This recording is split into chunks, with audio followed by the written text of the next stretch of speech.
walking on the moon. Now, planting on the moon? In 2015, NASA will try to grow basil, sunflowers, turnips, and more in aluminum cylinders on the lunar surface. Various sensors will monitor the plant's growth and send data to us Earthlings, offending every locavore everywhere. I'm Aki Roberge, an astronomer at NASA's Goddard Space Flight Center. I've been studying a young nearby planetary system around the bright star Beta Pictoris. Located 63 light-years away and only about 20 million years old, the star is surrounded by a vast disk of gas, dust, and comet-like bodies that we view edgewise.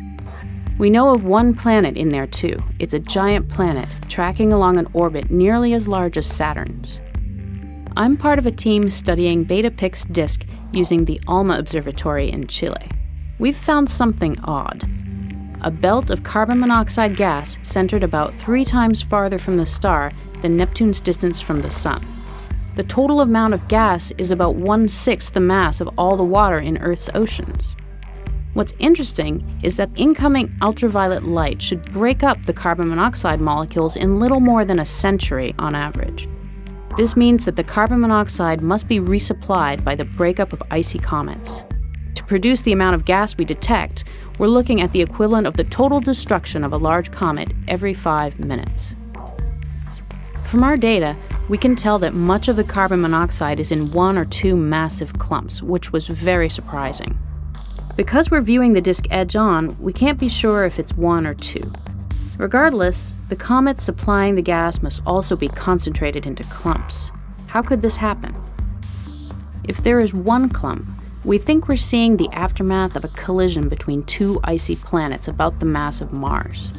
Such a collision would have occurred about 500,000 years ago, releasing large quantities of gas and small comet-like fragments.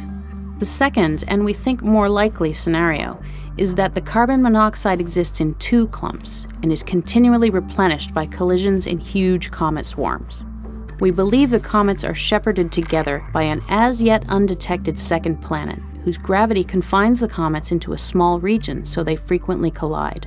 A planet with roughly Saturn's mass could do the job. Other observations hint that the brightest clump is moving in a way that makes the 2-clump scenario more likely. Further observations will track it in better detail and help us confirm this dramatic picture.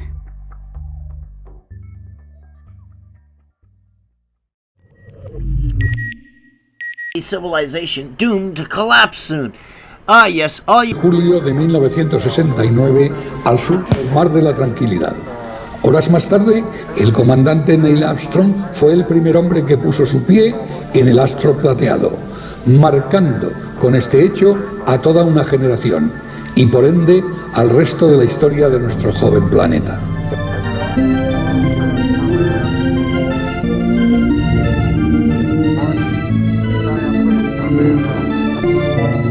Mucho es lo que se ha hablado, mucho es lo que se ha opinado y especulado sobre este acontecimiento.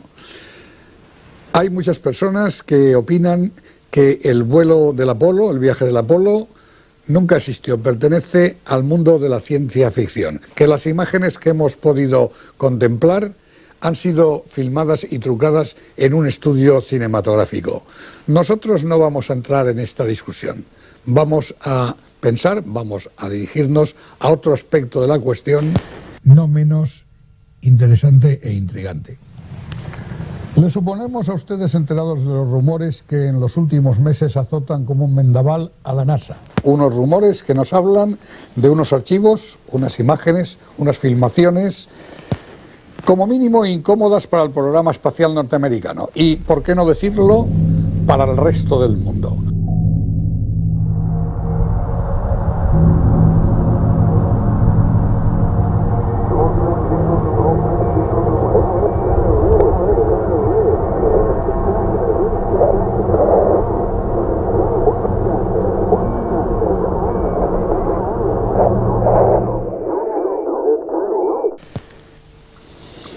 Estas imágenes que hemos visto son un ejemplo esclarecedor, junto con otros archivos y otras imágenes, de una realidad que los gobiernos, las potencias, han querido ocultar a la opinión pública. ¿Por qué? Tal vez porque quieren cubrir algunos errores o porque su contenido revela una realidad realmente aterradora?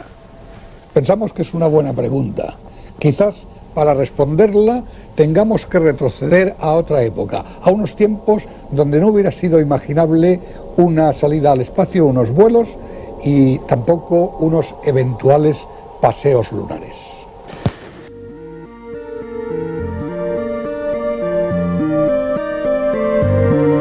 Desde el siglo XVIII, la comunidad astronómica comenzó a sentirse interesada por unas extrañas luces o haces lumínicos que podían ser vistos en las noches claras y despejadas en cráteres y valles lunares.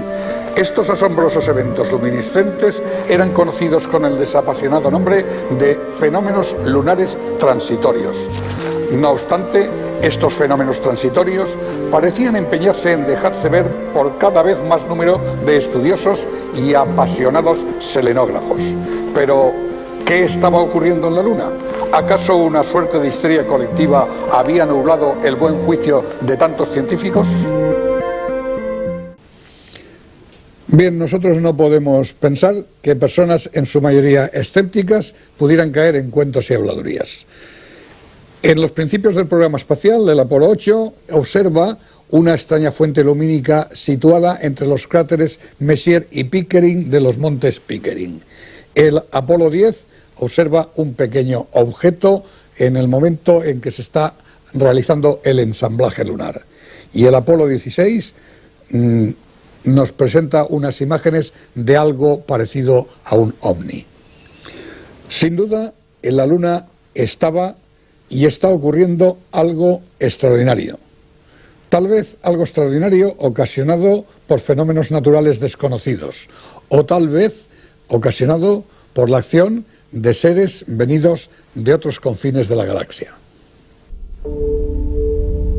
Ya en los albores de la frenética carrera espacial, los soviéticos habían tomado la delantera con los programas Sputnik, Zond y Luna. Dos de estas últimas, Luna 17 y Luna 21, llevaban consigo dos pequeñas misiones robot conocidas como Lunokhod, sondas robot equipadas con todo tipo de artilugios destinados al análisis, clasificación y exploración de zonas que comprendían el cráter Monier y las montañas Tauro. Sus fotografías, al igual que las de las misiones Apolo, mostraban una luna totalmente árida y carente de vida. Una luna árida y carente de vida es lo que cualquier científico serio apostaría y sin duda lo hace. Pero durante los años que duraron estas misiones hubo un ir y venir de datos como si se tratara de una novela de espías. Al parecer, las misiones soviéticas Lunokhod habrían encontrado algo inusual, algo fuera de toda lógica, algo que superaría a la mejor narración de ciencia ficción.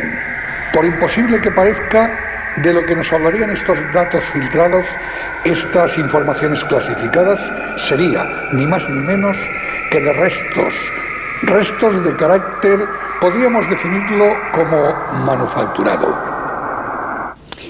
Libres son los escépticos de tachar de falsas todas estas informaciones y datos, porque las autoridades soviéticas, con un hermetismo agresivo, nunca han permitido estudiar todas estas informaciones.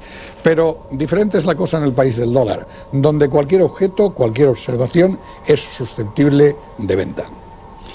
Este es el caso de las películas y fotografías que hoy podremos ver, comentar y poner en tela de juicio.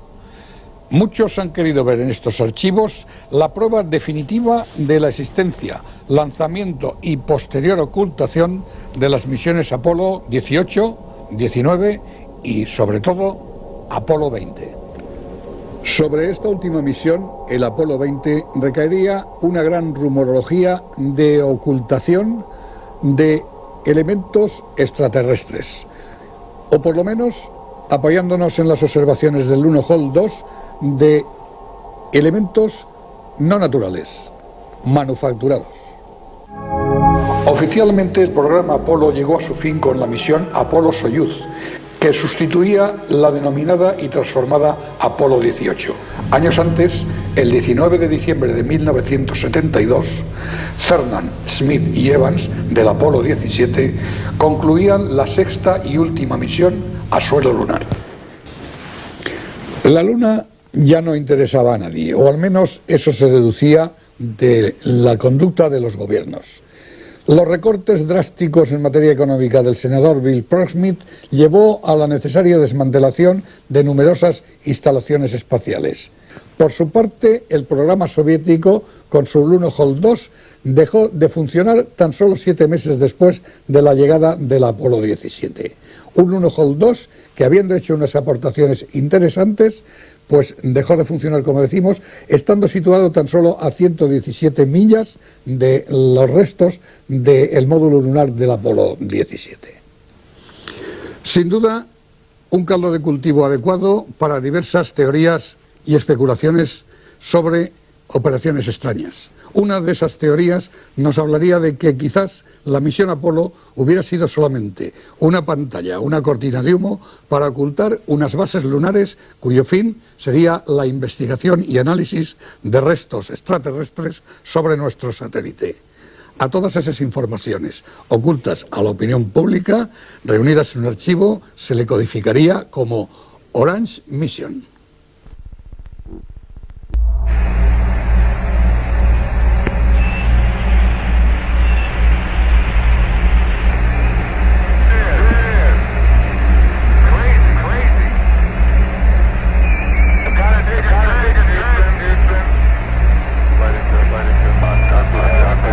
En sus pantallas, supuestas imágenes de NASA, retales tan solo de una gran cantidad de anomalías, de restos de algo o de alguien, imágenes imposibles, imágenes que transmitirían inquietud de ser ciertas, ya que nuestra historia quedaría vacía, incompleta, observada o manipulada, mutilada por la ignorancia o por la convicción de convertirse en algo aterrador, en algo demasiado complicado para querer ser entendido o explicado.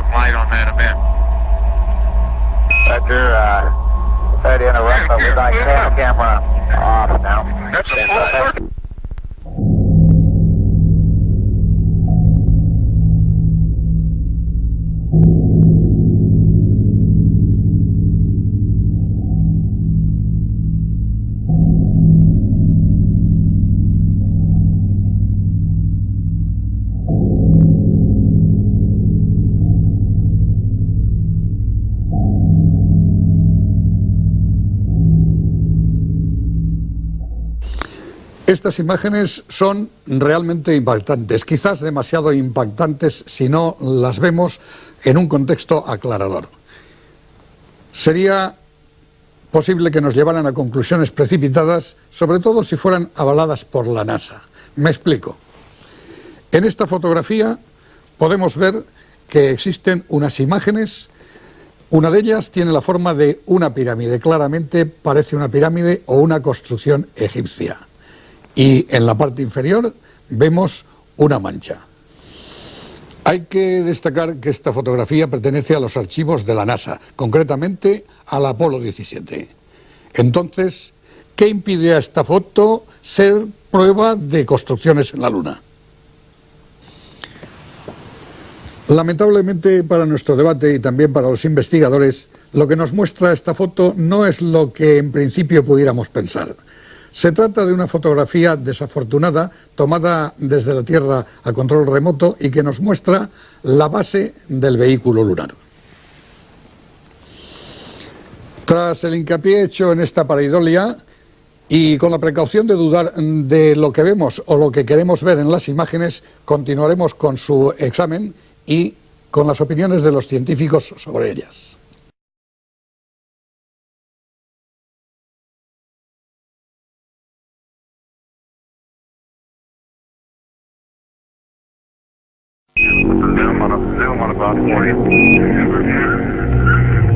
Imágenes de Orange Mission. El astronauta parece que ha encontrado algo semienterrado en el suelo. Las comunicaciones están claramente alteradas. Lo que sea les provoca un gran asombro. Han localizado algo tal vez esperado y, por qué no decirlo, buscado.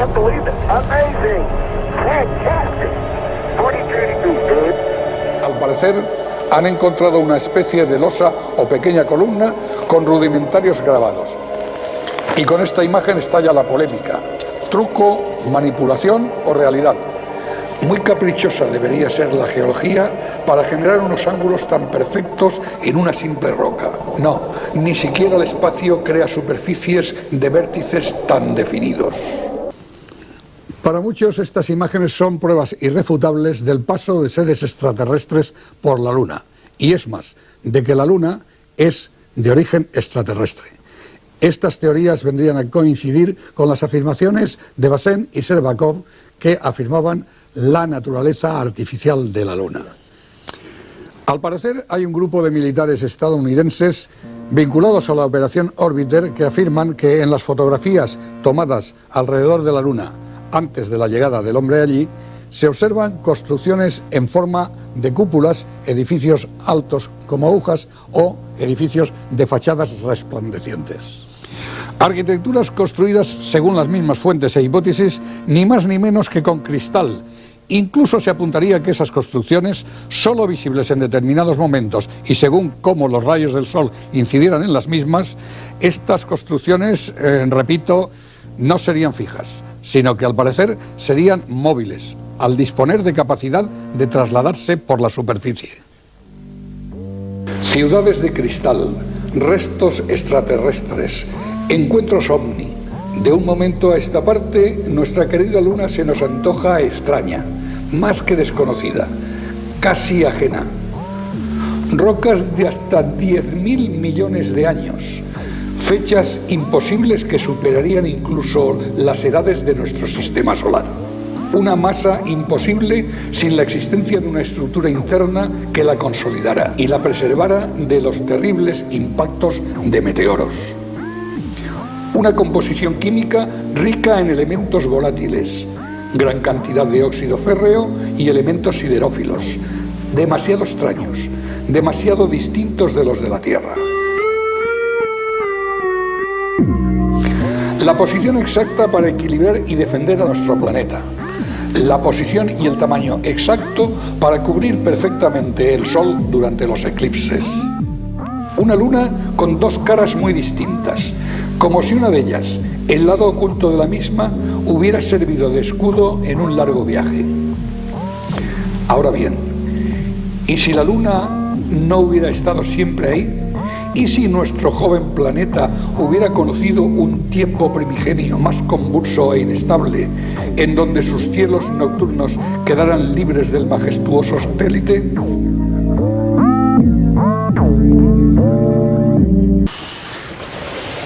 Con todos estos datos, y más si caben, derivados de la observación de estas imágenes, a Bazén y Sherbakov no les faltó tiempo para reunir todas las teorías y formular una nueva que daría fin y compendio a todas ellas. Según esta teoría, efectivamente la Luna tendría un origen distante y habría sido colocada deliberadamente en la órbita terrestre por seres con la tecnología suficiente como para convertir una roca inerte en una verdadera nave espacial. Esta arca de Noé intergaláctica probablemente transportaría los últimos resquicios de una civilización moribunda, que al toparse con un planeta convulso, pero adecuado para la vida, intercedería deliberadamente en su evolución. Pero, ¿quiénes podrían ser esos seres?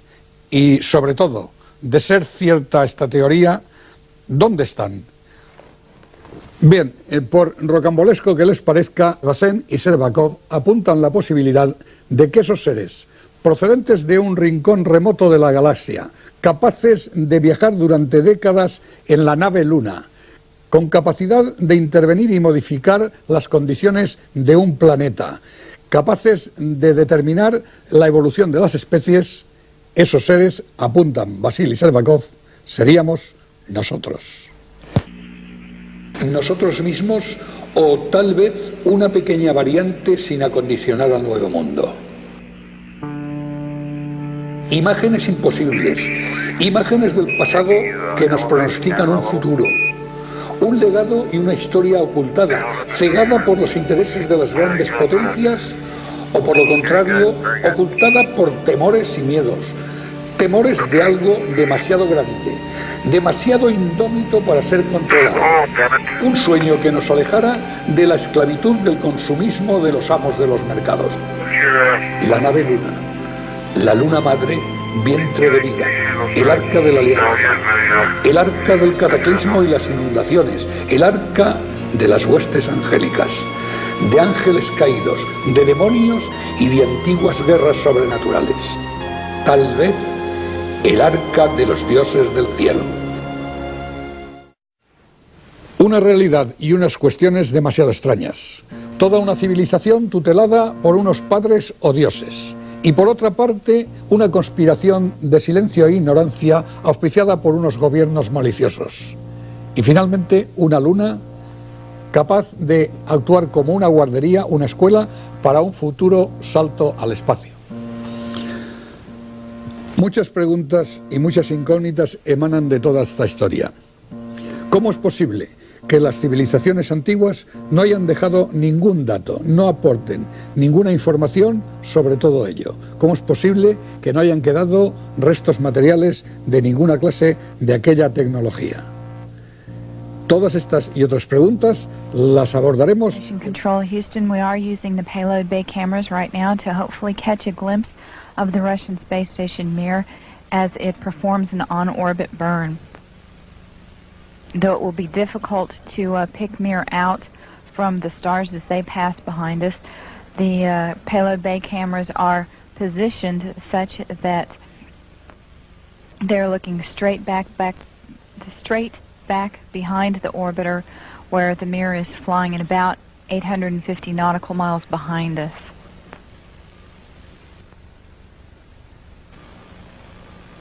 No joy from here, Story. Hope it was a good one, though, for our friends. Thank you, sir. We could not see it here either. We'll wait 2 or 3 more minutes till sunrise, and then at that time give you a go for KU Stowe. We're at a mission lapse time of 7 days, 13 hours, and 17 minutes. This is Mission Control Houston.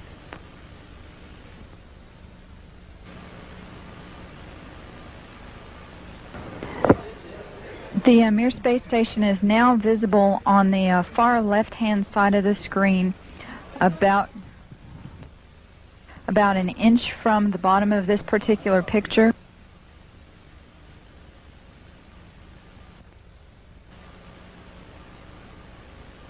Okay, the Mir space station is the small flashing light in the center, about an inch from Camera Charlie on a monitor. the left-hand side of the screen. It's slowly... Tally ho on the camera.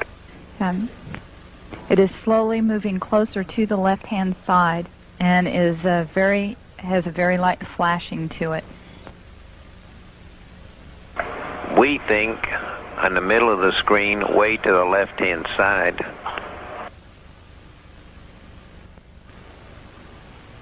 We think you can see a flashing light just a little bit to the left of the center of the screen, very faint.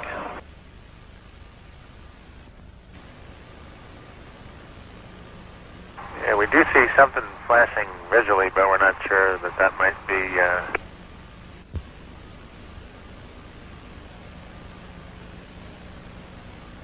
This is Mission Control Houston. Once again, we believe we were just able to spot the Mir spacecraft as it flies about 850 nautical. Hey guys, by now we've all seen this object going in front of the sun. I'm fairly interested in why that picture blanks out.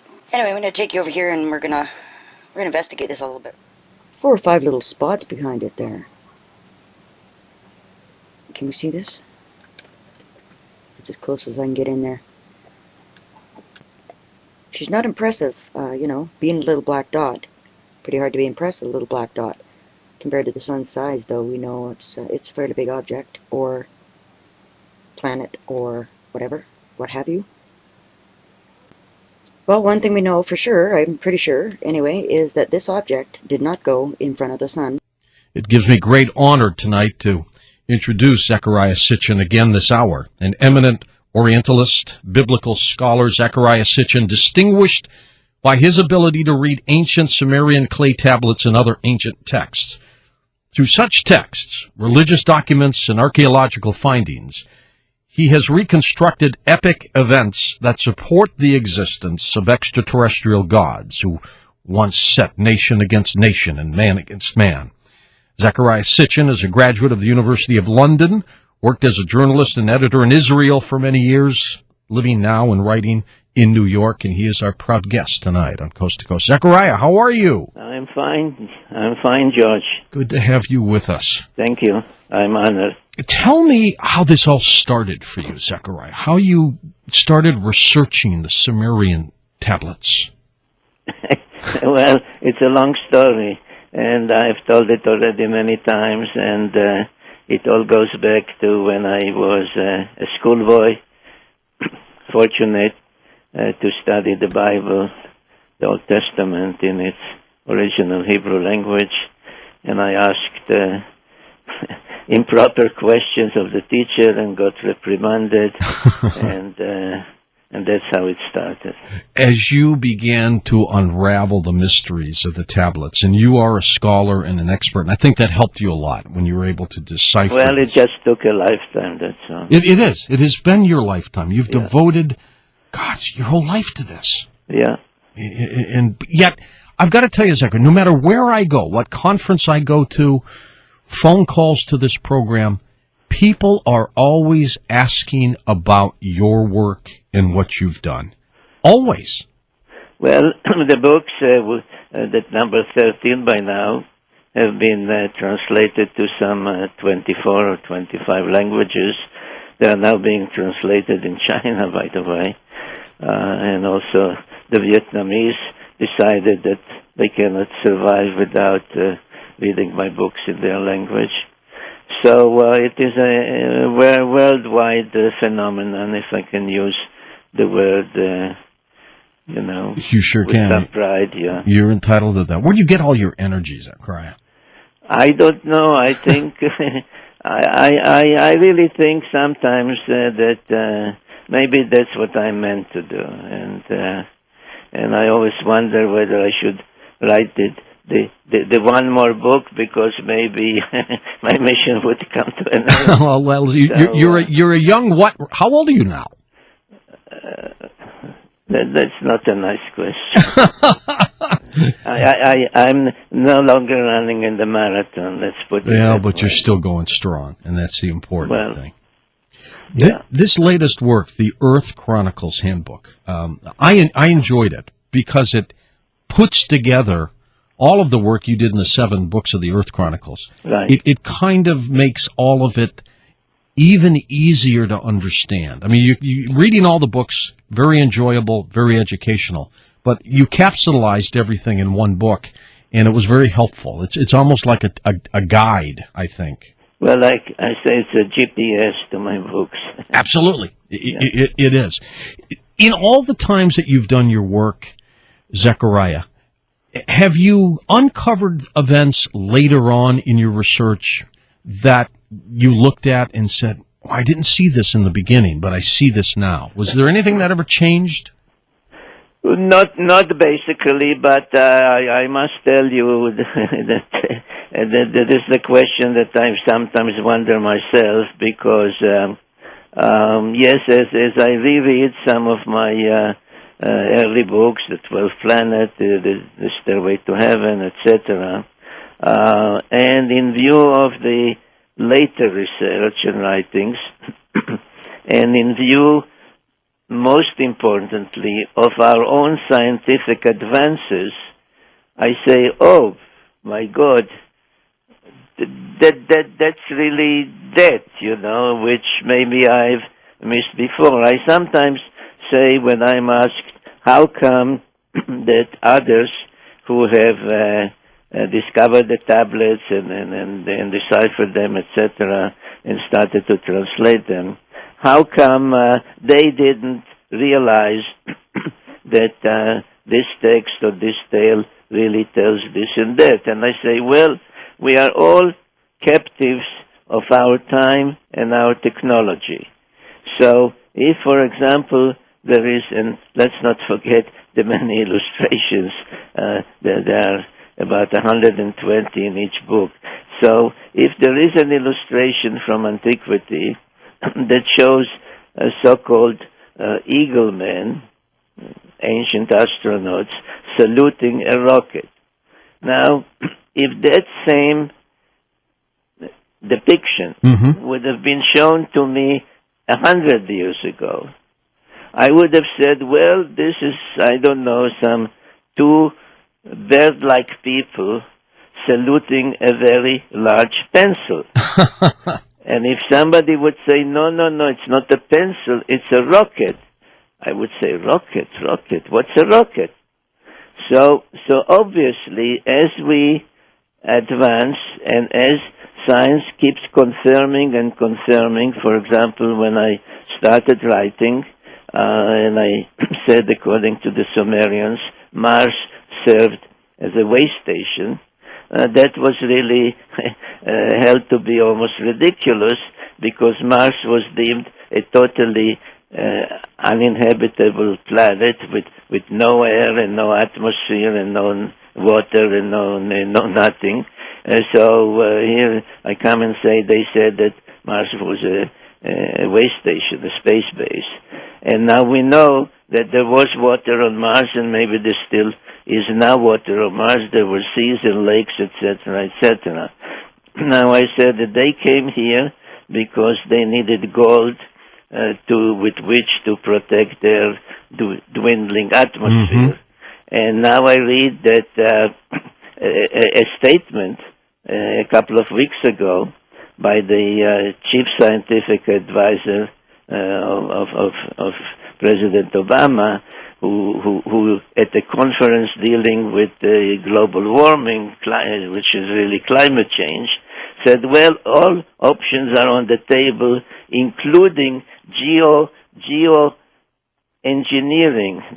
Now, what is geoengineering? He was asked, he said, well, even such a fantastic idea as creating a shield above our atmosphere to shield us from the sun.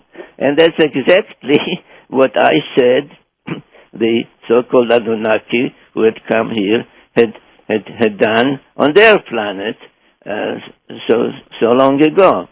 So yes, as I read and reread, I find new points, and of course the most important thing, I find corroboration of things that when I first published, or when the first book was published, it took me 30 years to research it.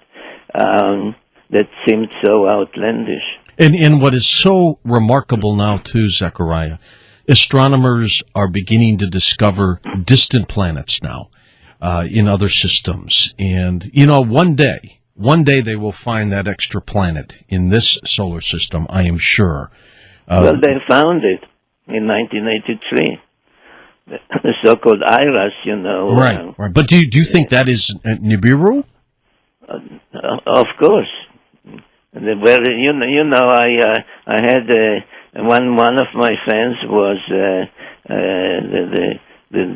important astronomer Harrington at the U.S. Naval Observatory, and I met him, and he gave me an interview on tape, videotape, and he pointed to a bookshelf behind his desk, and there was my book, the one you mentioned, The 12th Planet, and he said, whenever I reach a tough question, a tough point, I pick up your book, he said, for inspiration and guidance. So, no, the planet was seen, and it was immediately, the next day, quashed and hush-hushed, and then, as I write in my book, Genesis Revisited, it led to the whole change in relationship between the United States and the Soviet Union. And if you recall, I'm sure, George, that Reagan went to the United Nations and speaking about his meetings with Gorbachev said, I told him, and Reagan points with his finger up, he said, what if we all realized that we are in danger from somewhere else? Wouldn't we forget our small squabbles and unite, etc.? So true. Zechariah, you stay with us. We're going to come right back and chat with you a little bit more about this incredible new work, the Earth Chronicles Handbook, and also find out if they're ever going to come back. Zechariah's website is linked up at coasttocoastam.com right now, but let me spell it for you. It is SITCHIN.com. I'm George Norrie. You're listening to Coast to Coast AM, and we'll be right back in just a moment with our special guest this hour, Zechariah Sitchin, author of The Earth Chronicles and the Earth Chronicles Handbook.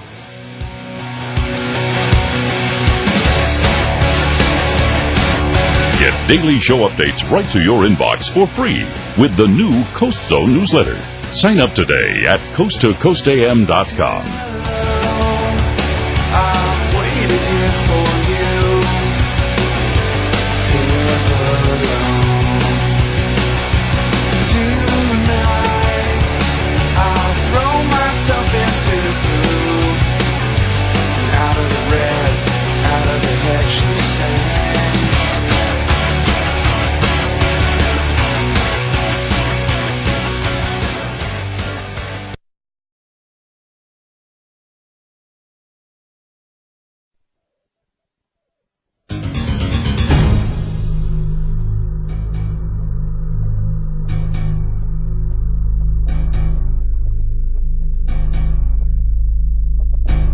And welcome back to Coast for the rest of this hour. A chat with Zechariah Sitchin, author of numerous books. This one, the Earth Chronicles Handbook. Zechariah, two things really fascinate me. Your work on the Anunnaki and, of course, biblical prophecy, both of which you've studied quite a bit, probably more than most. Do they tie in together, the Anunnaki? I mean, will they return? Yes. Do we see that happening during like the time of the apocalypse? Well, we are starting to use words that different people attach different meanings to them. So let me answer your loaded question by saying that first of all, I firmly believe in the veracity of the Bible as a whole and in the veracity of its prophecies. And that's where I start from. Secondly, I have no doubt that my understanding, and by now hopefully it's not just mine, that all the ancient records, some of which are the basis for my various books, are not mythology, and that they are really recollections, records of things that really happened in the past. Just as a side remark, when I'm asked what do I think my most important contribution has been to understanding where we came from and where we are going. In my first book, The 12th Planet, people expect me to say that there's one more planet, etc., etc., and I say, I think that my most important contribution is the ability to show, if not fully convince everybody, that the ancient myths are not mythology. I de-mythologize mythology. And I think this is the second important point to remember. So there's no doubt in my mind, and I say that after a lifetime of research, and my most important critic is I myself asking myself, am I sure? Is it convincing, etc., etc.? And that is that others from another planet in our own solar system. That's a key difference. I'm not talking about what people would grant you. Well, you know, this whole thing, the nonsense about extraterrestrial, etc. We, of course, as thinking and intelligent people, we do not rule out that there's some life somewhere else, but this is light years away, and they'll never visit us, and we'll never visit them. I say, no, there's another planet with advanced people on it in our own solar system. So travel is possible, communication is possible. So I'm sure that they were here, and they did what partly the Bible and partly all the other sources say. And when it comes to this question that you pose, is this, will they return?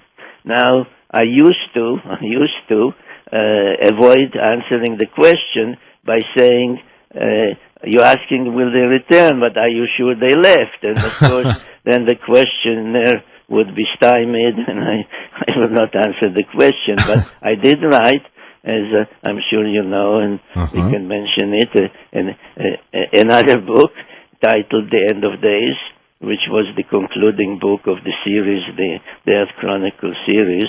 And I provide evidence, including some data from NASA, that around 550 BC, they did leave.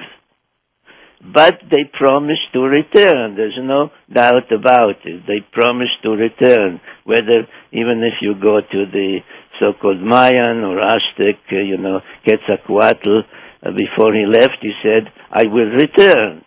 And he said, I will return, and he gave them a date. He said, when the bundle will come together, and the king Montezuma thought that when Cortez showed up, he thought, well, that's the date. That was it, yeah. And the God has returned, and he paid dearly for the mistake. But there was certainty that they were promised, on the other side of the world, in the Americas. And I show, by the way, in my books, I have the book The Lost Realms, show that the whole thing is one ball of wax. All the gods were the same gods, though called by different names. So they will return, and the biblical prophecies will come true. And it could come sooner than later, I would assume, Zechariah. Well, their time scale is not our time scale. In my book, When Time Began, I give three like calendars. I say there's the earthly calendar that you and I use, and say today is Monday, etc.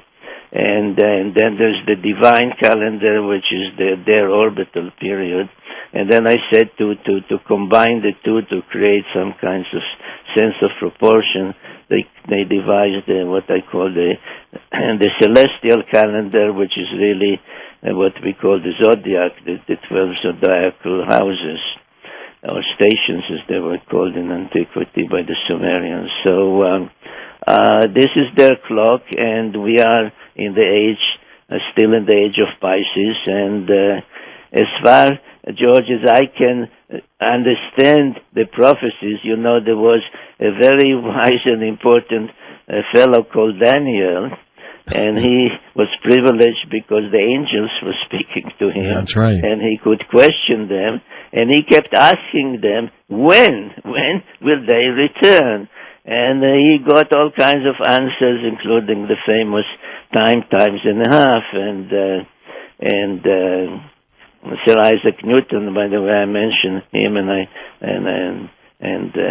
I was privileged to see his handwritten document where he made the calculations, and he also arrived at the variety of dates, but his preferred date was 2060 AD, which is still this century. So I think, and if I'm wrong, I'm wrong, that we are talking about this century. If you were a university professor, I would be mesmerized in your class, Zechariah, and the bell would ring, and I think I'd still be sitting there listening. George, if I were a university professor, I would be unable to write my books.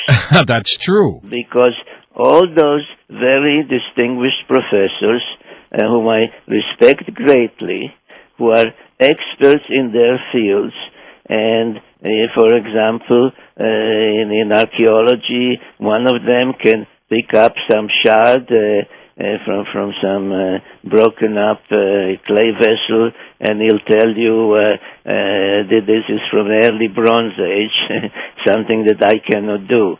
But they're specialized, and in order to keep their positions and be able to publish, etc., they have to follow the line. And many of them, when at scientific meetings and others which I used to attend, they come and whisper to me, "Of course you're right, but I cannot say so."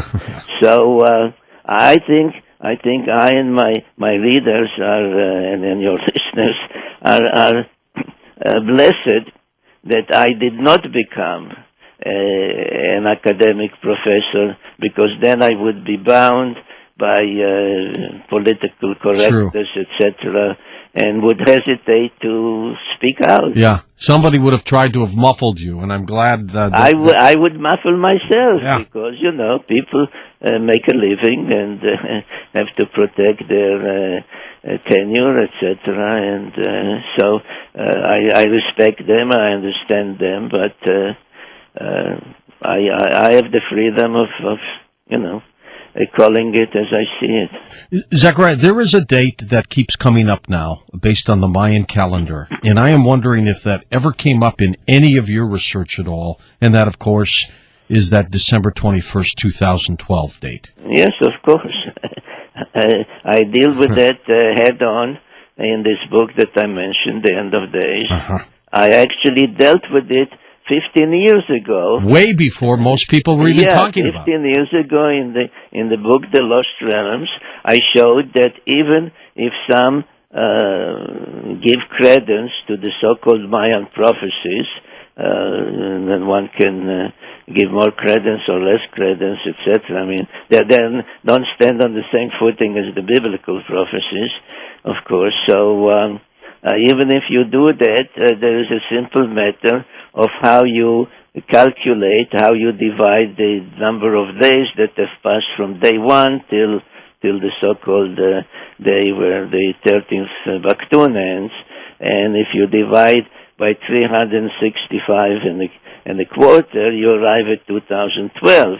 But if you look at how the so-called Mayan calendar is constructed, which is actually the Olmec calendar, you see that it is based on 360.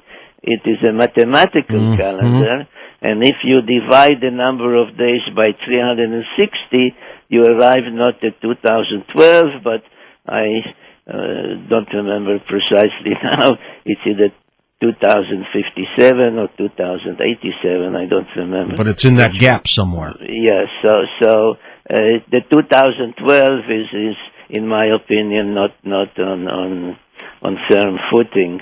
And I have, by the way, a DVD that's titled 2012, dealing with the issue. And if people click on my website, they'll see how to get it. So that doesn't mean that I don't give credence to the Mayan tales. I mentioned, the promise of Quetzalcoatl to return. Yes. I even showed that, which nobody else does, because they didn't go to Mexico as many times as I did, and go to museums where nobody else goes and found those things. There's actually a sculpture, a Mayan sculpture, where the departing god, that is depicted, by the way the Mesopotamians depicted their gods, tells a Mayan chieftain, points to him to the 10th planet, the Nibiru, and says, I assume, because there's the symbol for speaking, that's where I'm going back to, and I'll come back. So I'm not oblivious to the American legends, information, etc. But I deal with it perhaps more precisely than others.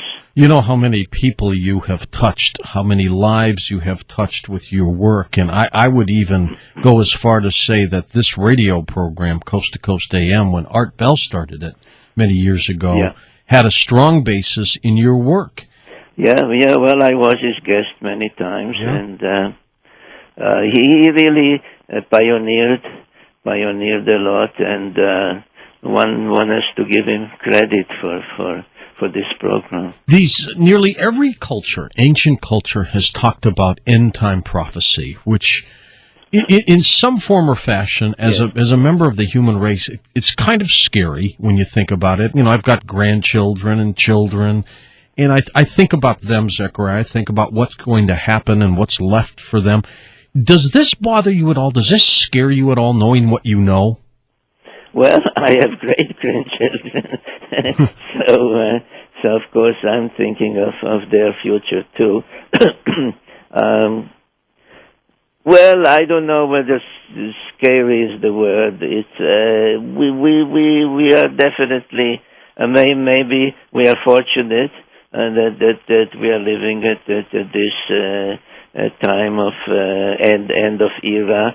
But as I point out in this book, The End of Days, and in my videos and talks, etc., and now I have the opportunity to say it on your program, George, is that when one wants to understand what was prophesied, what happened in the past, and what might happen in the coming future, is one has to remember that all the prophecies are making it very clear when, for example, there is a statement, I'm the first and I'm the last. The last things shall be the first things, etc. We are talking about a cyclical. We are not talking about a linear progression. Right. That's why when there was year 2000, and people ask me what would happen in 2000, I said after 2000 will come 2001, because this is a linear calendar. It's a linear calendar. So we have to deal with the cyclical calendar. The zodiac is a cyclical calendar. And therefore, every ending is a beginning. Every ending is a beginning. So let's not lose hope. Zechariah, do you know if the Sumerian tablets are still intact, or, were any of them ruined because of the war in Iraq, or are they still in a museum, safe and sound? Do you know? Well, those that were taken out of Iraq, and we are talking now 150 years of archaeology, so there are tens of thousands of tablets, some fully intact, and some partially intact, and some in fragments, and some fully legible, and some not legible to some extent, and by the way, of the libraries that were found, for example, in the ruins of Nineveh, the Assyrian capital, in the library of the king Ashurbanipal, some 30,000 tablets were discovered just in one library. Oh my gosh! So they were taken mostly out of Iraq, and they are in various museums, the British Museum, the Louvre in Berlin, and some in Philadelphia, and other museums, and many of them have been read and deciphered, and some of those deciphered were published, but most of them linger in basements of the museums because there's just not enough people who can sit with magnifying glasses and read those tablets. In your entire life, because we're running out of time here, and I want to thank you for spending the hour with us. I know it's very late on the East Coast where you are. George. It's my pleasure. In your entire life and career, what has been for you the most remarkable thing that you've touched, that in terms of work? Was it the Earth Chronicles, the writing of the 12th Planet? What was it? Well, to some extent, the most gratifying thing was my own sense of discovery. That here I'm looking at lines that, I'm not talking just about the tablets that most people cannot read, and I'm fortunate that I can read them, but even looking at the Bible, and most people get the Bible either through what they hear from Sunday preachers, or they read in translation. Every translation is an interpretation. Not many are fortunate, like I've been, to study the Old Testament in its original Hebrew.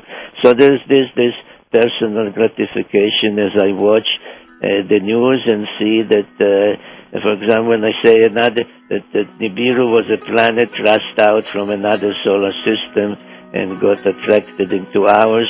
So at that time, who would believe in what they now call extrasolar planets, of which some 300 have been discovered already? You have given us a gift, Zechariah Sitchin, with all your work, including the latest, the Earth Chronicles Handbook. And thank you so much for being on Coast to Coast AM.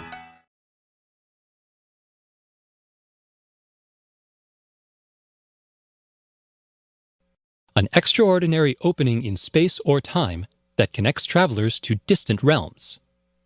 A good portal is a shortcut, a guide, a door into the unknown, if only they actually existed.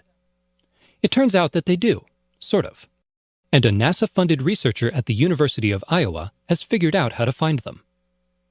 We call them X-points, or electron diffusion regions, explains plasma physicist Jack Scudder of the University of Iowa. They're places where the magnetic field of Earth connects to the magnetic field of the Sun, creating an uninterrupted path leading from our own planet to the Sun's atmosphere 93 million miles away. Observations by NASA's Themis spacecraft and Europe's cluster probes suggest that these magnetic portals open and close.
when they went to the moon, they forgot to tell us about its true natural color. This is a film that challenges anyone to prove to us the moon is gray.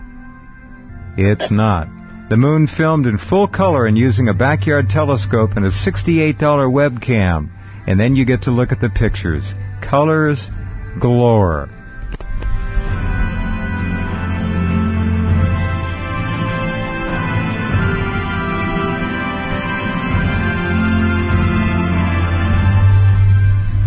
And what's really fun, Jose, is when you show the Apollo astronauts up there on the moon, and all around them is this gray and black terrain. And yet when you look in the faceplate of the spacesuit, I don't know which astronaut that is, back at the camera, you see color. You see colorful soil. You see color. Yeah, Buzz Aldrin. You see colors all over the place. And now, who took this film of the moon with color? This was taken by NASA during the Clementine mission back in 1994. Okay. At least that's when they supposedly released the full color photography that exists. In my film Celestial, you'll find that I was trying to research and find this crater called Guyot, G-U-Y-O-T, which is above the crater that's featured in Celestial, the Lobachevsky crater, where there seems to be an object that was built within an 8-month period that's 10 miles wide and 6 miles high. Somebody built it between Apollo 16 and Apollo 17. You have a starting time frame, an image, which it's not there, and then 8 months later it's there. Yeah. So somebody built this 10-mile wide, 6-mile high structure on this crater called Lobachevsky. And Apollo 16, they photographed it. I mean, all of the Apollo missions had an interest on Lobachevsky crater for whatever reason. They've been filming that crater since Apollo 8. Okay, so they've been filming it and photographing it. And then Apollo 16, which was in April of 72, there was an excavation going on, and there's a photo that shows a thing I call the excavator. That seems to be a machine of some type, or maybe a living creature or something that's digging the hole. Okay. Or 8 months later, this huge structure appears. And you can see those in the Celestial photos section. All right, the first photo, the top photo, Apollo Let's click 16. On that right now. Celestial film reveals moon structures and colors. Photos. Look for that. Yes. And click on that, which I'm doing right now. I can get it. You can see what appears to be a hole being dug, and there's it looks like a tower or a cross, white one. And then in the next photo, you don't see the tower, but you see what looks like a machine or a creature. I call it the excavator that's excavating. And that's from Apollo 16 photography. And then on the Apollo 17 photography in December 72, this structure now appears. And it appears to have cables strewing out of the top, and it's 6 miles high, 10 miles wide. Okay, let me go back. Let's go back to the first picture. People have got photos loaded up now. This is Celestial. Look for the Celestial photos and click on the text, and you'll load that page up. Apollo 16, April 1972. And if you look, you'll see there's an item clearly in the foreground, right dead center, right above the A in April. And you can scroll down to the next image, and there's a close-up of that. Wow. It looks like Mothra. Remember that old sci-fi movie? Oh, sure. Or Rodon or Rodin, but Mothra. This looks like a worm of some kind or something, or a caterpillar or something. Well, weird. It also looks like, the shape of it looks like almost a soda bottle laying on its side with the bottom blown out of it. Yeah, but you can see a shadow underneath it where it's hovering. I see that. Covered. Yeah. It's an amazing thing. We don't know what it is. Can't explain it. NASA's definitely not making any remarks about it, but it appears in one of the Apollo 16 photography taken at the same time in April of 1972. I'm looking at it with a magnifying glass, and the bottom end of it, the left end, the top, has two what look like almost appendages. Although that could be something. Again, I also see it though as dark in there. It looks like something could have blown. I don't know what it is, but it's right next to Don't know what it is either. A crater or something that has been dug out. And yeah, that's that portion. If you go back to the Apollo 16 photo, you can see this thing. It's almost a color gray, but you can see what appears to be a white cross and the hole that's being dug. Uh-huh. But that's the exact same position that on the Apollo 17 photo.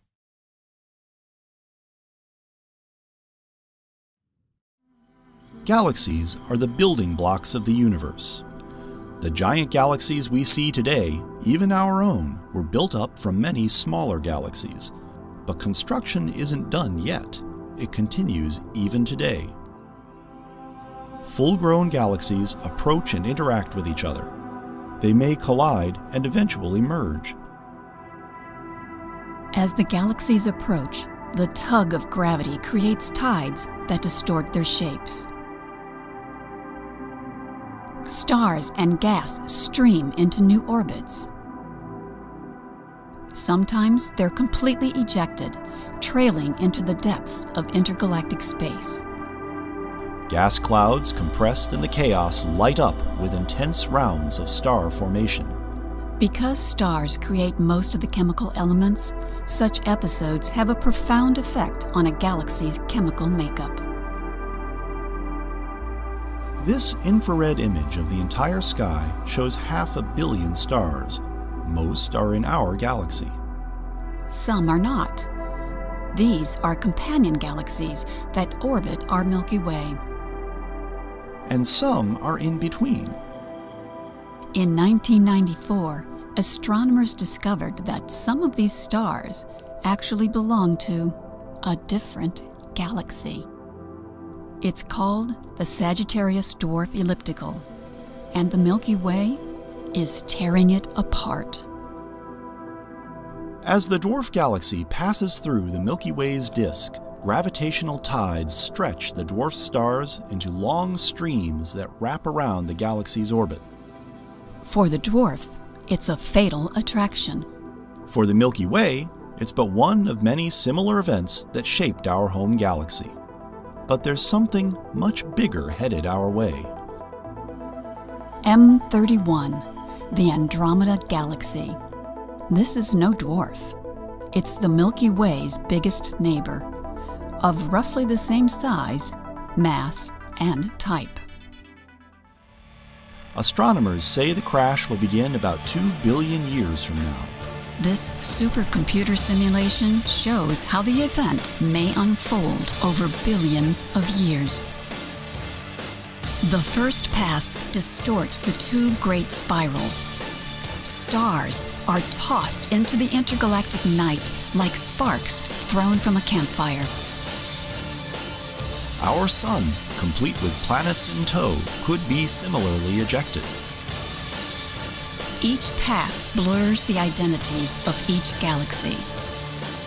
Eventually, Andromeda and the Milky Way will merge into a single entity some astronomers call Milkomeda. How did the shape, structure, and chemical content of galaxies change over the sweep of cosmic history? Deep surveys by the James Webb Space Telescope will capture the full panorama. From the earliest dwarfs that formed to the familiar galaxies we see around us today.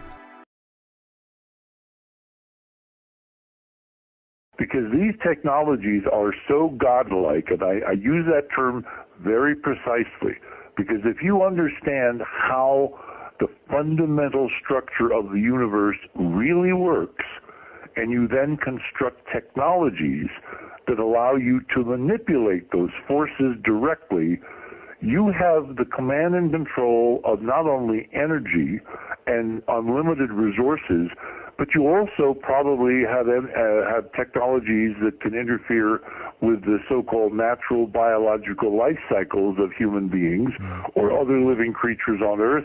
And lifespans can be extended probably thousands or even maybe tens of thousands of years because of the ability to repair entropic breakdown of DNA and you know the ends of DNA. Those telomeres is what they're called, which seem to control our aging, et cetera, et cetera, et cetera. So this breakaway civilization, if Dolan and I and Joseph and Lavenda and Timothy and others are correct, there is almost no way to realistically calibrate how far ahead of us they are. I would say, using our crude historical rule of thumb, they could be 1,000 years ahead of us by now, even though it's only 50 years. Now, think about that. I mean, just think about that. If you have a group of fanatic, dedicated Nazis with their perspective on the rest of human beings, humanity on Earth, where they consider most of humanity, which is not white and blonde-haired, to be basically a primitive, inferior species, how would a civilization imbued with technological capabilities that allow them to, at some level, even move planets, let me repeat that, to actually move celestial objects? Because remember, this allows you to negate inertia and gravity and control the forces of gravity so you could set up your own orbits, et cetera, et cetera. If those types of capabilities are in the hands of Nazis, like we've seen in all those movies, I mean, we are in deep, deep trouble. And that is the focus of this conference, to explore the scientific evidence that, in fact, that has, in fact, occurred. Farrell talked about even the bailout money being tied into this. Basically, obviously, there must be a question here of how this thing is or was then at least funded. I mean, if they're so advanced at this point, they could probably go out there, get whatever resource they would want, gold, diamonds, oil, what have you, things we don't even might know about at this point. But how do you think that this thing was started? Let me stop you there, because I think you raise a really important point. I presume you have watched Star Trek, right? Oh, yeah. Okay. Gene Roddenberry, my dear departed friend, created this amazing vision of a human race living and working together and encountering alien species and living and working together with them in the so-called Federation of Planets, right? And from time to time, they will have scripts or story arcs where people who are still primitive like us, meaning that they are dealing with limited resources, limited energy, limited environment, living space, etc., encounter representatives of the Federation. And it was Gene's great pride to talk about how at that point in time we will have bypassed the concept of money, of possession, of big stuff. Not personal stuff, but big stuff. And the reason is just what you said. If you can tap the real forces of the universe, if you can provide access through some technological means to unlimited pollutionless energy in whatever form you desire, be it coherent, like electricity, radio technology, radio waves, lasers, whatever, or incoherent, like heat, just to keep yourself warm, and that allows you then to manipulate the resources of an entire solar system, or, and this is probably going to raise some eyebrows, to create matter out of nothing, out of empty space itself, out of the ether, which I have seen experiments that demonstrate that that's possible with this physics, then you don't need money. You don't need the kind of primitive economy that we are dealing with. But reversing your question, who in that larger picture would still need money, and a lot of it, if they in fact are looking forward to some cataclysmic, shall we say, change in the planet here itself in the foreseeable future?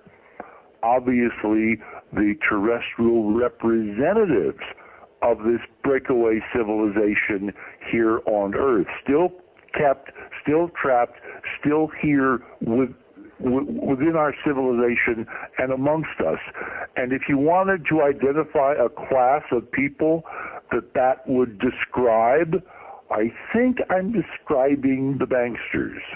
I think describing the people who run the world because they do control the money of our primitive economy and society. And so all these trillions of dollars that are going into some black hole, because it's certainly not going into what it's being purported that they were being, taken from taxpayers to be used for.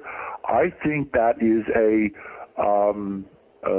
stash or a secret fund or a basically pirate treasure that these rip-off artists are taking from the rest of us so they can somehow carve out their own separate civilization when push comes to shove, and these other guys decide that they no longer need 6 billion of us on planet Earth. And that time appears to be approaching from the circumstantial evidence we're seeing, given the rate at which things are accelerating in the financial markets, in terms of global geology, in terms of very bizarre anomalies taking place around the Earth.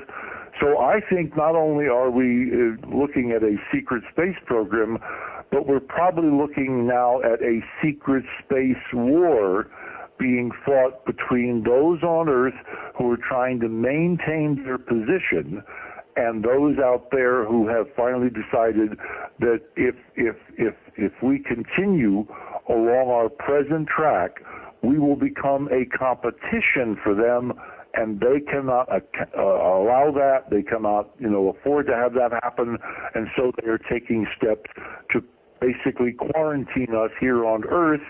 And I believe that the evidence will support that they are using this extraordinary technology for some demonstrations of the awful power they possess in terms of blackmailing governments on this planet to do their bidding, to stay home and not become competitors. See, it's a very interesting point. I want to, ask you about the representatives here as well. I mean, the Nazis always comes up as the arch villain, it seems like, and I don't think a lot of people would agree that many of the banksters that you mentioned are kind of Aryan Germans at this point. Hang on. Yeah. We know from Levenda's work, we know from Dolan, we know from Joseph Farrell that in fact the banksters bankrolled the Nazis. They created the Nazis. They during the 20s and 30s and 40s, they were the ones who were totally behind them. What I think we might be seeing is an expression from an old movie now, when thieves fall out. Because what I believe what they did not understand is that they were pawns too. They thought they were the masters of the universe. And they've now found out, to their extraordinary shock and surprise, that they're as much victims and in prison here. I mean, we have an American author. I don't know whether you ever had him on your show. His name is Alex Jones, and he runs a website called prisonplanet.com. Sure. I think Alex Jones has absolutely got it correct. We are on, if this model is accurate, a prison planet, and someone now is trying to keep us from breaking out. But who, again, if we go back to this idea, and this is the difficult part here, who is the elite and also what is the ideology behind them? Because I believe, just as you said, I think that the Nazis were set up in order to fulfill the agenda of somebody much higher, if you will, up on this hierarchy, on this ladder of things. So what if we go into this aspect of talking about some of the motives here, and the philosophy that is driving this? I mean, if it's only and solely was a Nazi agenda, then at this point, if the point here was to eradicate as many people as possible, why wouldn't they have done so already? If we look at it from that point of view, and if it's not Nazis at the ultimate tip of this pyramid, who is doing this, Richard? Who's behind it? Well, you have to again back off and look at this from a big perspective. Again, in the timeline that Farrell and Lavenda and Dolan and I are looking at. We're looking at the events from World War II leading to a breakaway group of Nazis with this control of technology and physics, able to live anywhere they want to. But it's a relatively tiny group of people to start with. Now, you can live anywhere you want to, but is anywhere you want to as nice as Earth? Remember, in the entire solar system, the only planet where you can walk on beaches and look at sunsets and admire aurora and basically live as, you know, we have been living for thousands of years without technology is here. So even if you command these extraordinary forces, you cannot remake entire planets within, let's say, 60 years. So Earth is still the place that you probably want to, if not live, at least vacation. And to do that, you need the accommodation of various governments so that you have some kind of modus vivendi where you leave them alone and they leave you alone. I mean, 6 billion people working day and night produce a lot of stuff that whoever is running the show, even from off planet, could probably benefit from. It's not so much that the Nazis were out to exterminate everybody. They were out to exterminate certain competing groups. Remember, like the Masons, who had the same occult ideas that the Nazis did, and then, of course, they were competitors, so they had to be eliminated. The same way with the Jews. They were another group of competing peoples, because if you look back in Jewish tradition, particularly the work of Stan Tenen at the Meru Foundation, you'll find the roots of this physics in Hebrew documentation extending back all the way through the Torah. The keys to this physics are in some of the most ancient sacred documents on planet Earth. And it turns out that those are the peoples that the Nazis targeted for extinction, for extermination. Because if you eliminate the people in terms of, let's say, the Jewish faith, you eliminate the carrier wave of the very physics that allows you to control them. So again, it was about eliminating competition. Ultimately, I don't believe that this group is out to destroy 6 billion people on the Earth. I think you're going to let nature try to do that because the physics of the planet itself is changing in a cyclic pattern. And we can see that in various records, like from the U.S. Geological Survey, which shows us that earthquakes and volcanoes and major geological disturbances have been on a monotonic increase for the last several decades. Well, our physics model predicts, in fact, when you look at the solar system, when you look at NASA data, you see planetary changes all over the solar system, which I think are part of a huge natural cycle of this physics, which has to do with alignments, where planets are relative to the center of the galaxy, et cetera, et cetera, et cetera. So we're looking at very long time cycles.